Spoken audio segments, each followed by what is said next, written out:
Gue sangat terngiang-ngiang quotes-nya Tan Malaka yang bilang idealisme adalah kemewahan terakhir yang dimiliki pemuda. Karena buat gue kemewahan kita masih sanggup untuk menjadi idealis. Kapan terakhir kali kamu dapat tertidur tenang?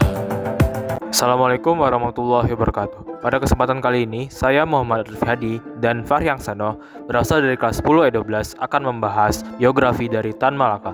Selamat menyaksikan. Tan Malaka dengan nama asli Ibrahim dengan gelar Datuk Sultan Malaka, laki-laki kelahiran daerah Suliki, Sumatera Barat pada tanggal 2 Juni 1987. Anak dari pasangan Rasat Caniago dan Cina Sinabur. Pada awal masa mudanya, ia didaftarkan untuk bersekolah di Kick School dan menjadi murid yang tercerdas hingga memiliki kemampuan berbahasa Belanda yang fasih. Sehingga dengan kemampuannya itu, ia melanjutkan studinya di Rijkswyk School, Belanda pada bulan Oktober 1913. Untuk bersekolah di negeri Belanda, keluarganya rela berhutang satu kampung untuk dapat memenuhi kebutuhan Tan Malaka untuk berkuliah di negeri Belanda. Pada saat di negeri Belanda inilah Tan Malaka banyak mempelajari berbagai hal, mulai dari bahasa, cara pemikiran, dan pandang politik seperti sosialis, komunis, liberalisme. Setelah ia menyelesaikan kuliah di negeri Belanda, ia diutus untuk bekerja menjadi guru di sebuah perkebunan di Delhi.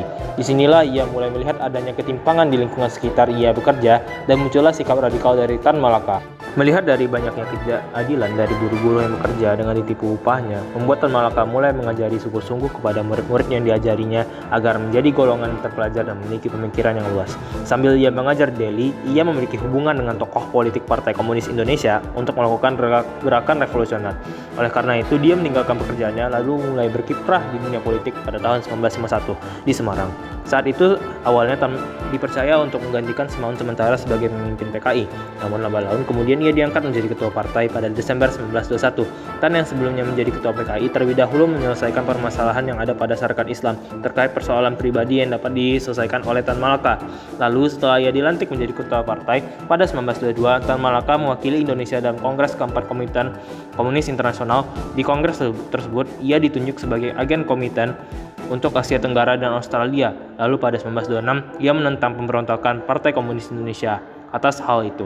Setelah Indonesia merdeka, Tan Malaka menjadi salah satu pelopor sayap kiri atau komunis. Kemudian pada 1946, ia membentuk Koalisi Persatuan Perjuangan untuk menentang setiap diplomasi dengan Belanda.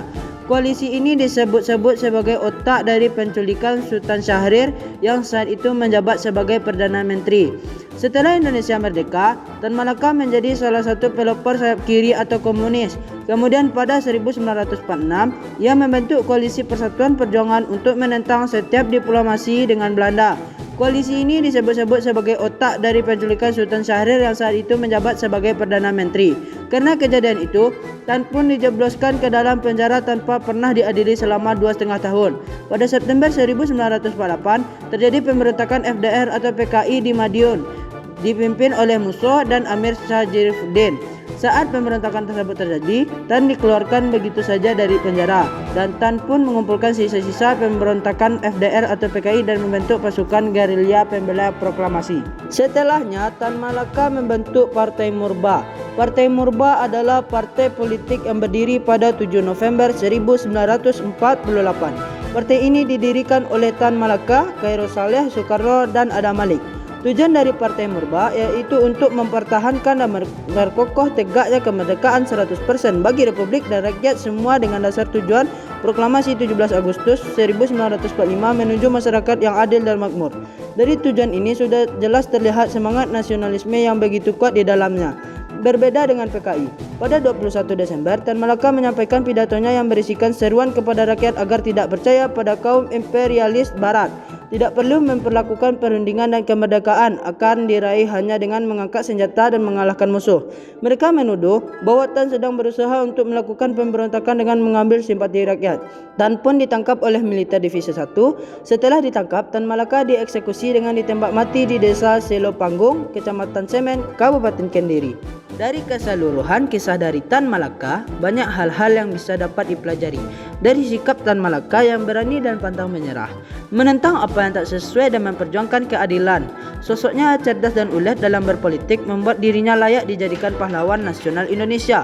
Buah-buah pemikirannya terhadap politik membuat berkembangnya politik Indonesia dan Republik Indonesia menjadi lebih baik.